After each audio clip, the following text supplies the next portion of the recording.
গাজায় ইসরায়েলি বর্বরতার প্রতিবাদে university of ক্যালিফোর্নিয়ার শিক্ষার্থীদের উপর পুলিশি তাণ্ডবের পর থমথমে পরিবেশ পুরো ক্যাম্পাস জুড়ে।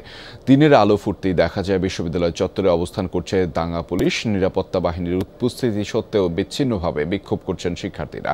এ সময় আন্দোলনরত শিক্ষার্থীদের সাথে বাকবিতণ্ডা হয় নিরাপত্তা বাহিনীর সদস্যদের। এর আগে বৃহস্পতিবার রাতে আন্দোলনরত শিক্ষার্থীদের উপর চড়া হয় পুলিশ।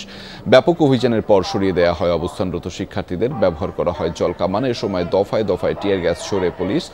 রাবার বুলেটও চার্জ করা হয়। আটক করা হয়েছে বহু আন্দোলনকারীকে। এদিকে ইসরায়েল বিরোধী বিক্ষোভ চলছে university of Portland, university of Washington সহ বেশ কয়েকটি বিশ্ববিদ্যালয়ে।